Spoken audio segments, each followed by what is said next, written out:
America சென்ற முதலமைச்சர் மு.க.ஸ்டாலின் 17 நாள் அரசுமுறை பயணத்தை முடித்துக் கொண்டு சென்னை திரும்பினார். மெட்ரோ ரயில் நிதி, கல்வித்துறைக்கான நிதி குறித்து பிரதமர் மோடியை நேரில் சந்தித்து வலியுறுத்த உள்ளதாக அவர் தெரிவித்துள்ளார். சென்னை விமான நிலையம் வந்த முதலமைச்சர் மு.க.ஸ்டாலினை அமைச்சர்கள், திமுக நிர்வாகிகள், அரசு உயரதிகாரிகள் வரவேற்றனர்.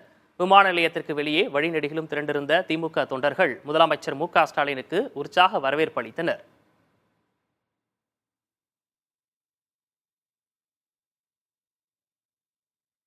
முன்னதாக செய்தியாளர்களை சந்தித்து பேசிய முதலமைச்சர் மு.க.ஸ்டாலின் அனைவரையும் நலம் விசாரித்தார்.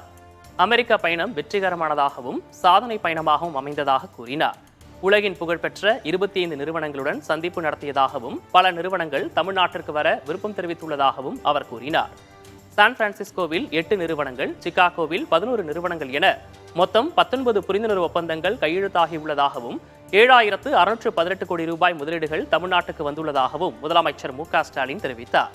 இதன் மூலம் 11,516 பேருக்கு புதிய வேலைவாய்ப்பு உருவாகும் என்றும் கூறினார். இதற்கெல்லாம் மகுடம் வைத்தது போல் போர்டு நிறுவனம் மறைமலை நகரில் மீண்டும் உற்பத்தியை தொடங்க முன்வந்துள்ளதாகவும் அவர் தெரிவித்தார். கையெழுத்தாகியுள்ள ஒப்பந்தங்கள் 100க்கு 100 நிறைவேற்றக்கூடியவை என்றும் முதலமைச்சர் மு.க.ஸ்டாலின் தெரிவித்தார். தமிழ்நாட்டில் கடந்த 3 ஆண்டு காலத்தில் வந்த முதலீடுகளை பற்றி நான் விளக்கமாக சொல்லியிருக்கிறேன்.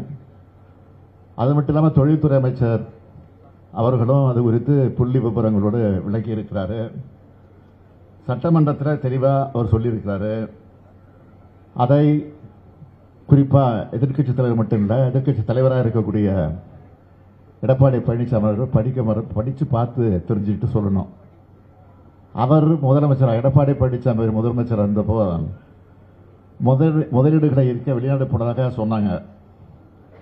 அதில் 10 விழுக்காடு ஒப்பந்தம் கூட நிறைவேறலை. அதுக்கான ஆதாரம் என்கிட்ட இருக்கு. அதை சொன்னால் உள்ளபடியே இது அவருக்கு பெரிய அவமானமாக இருக்கும். அதனால் தவிர்த்துறேன்.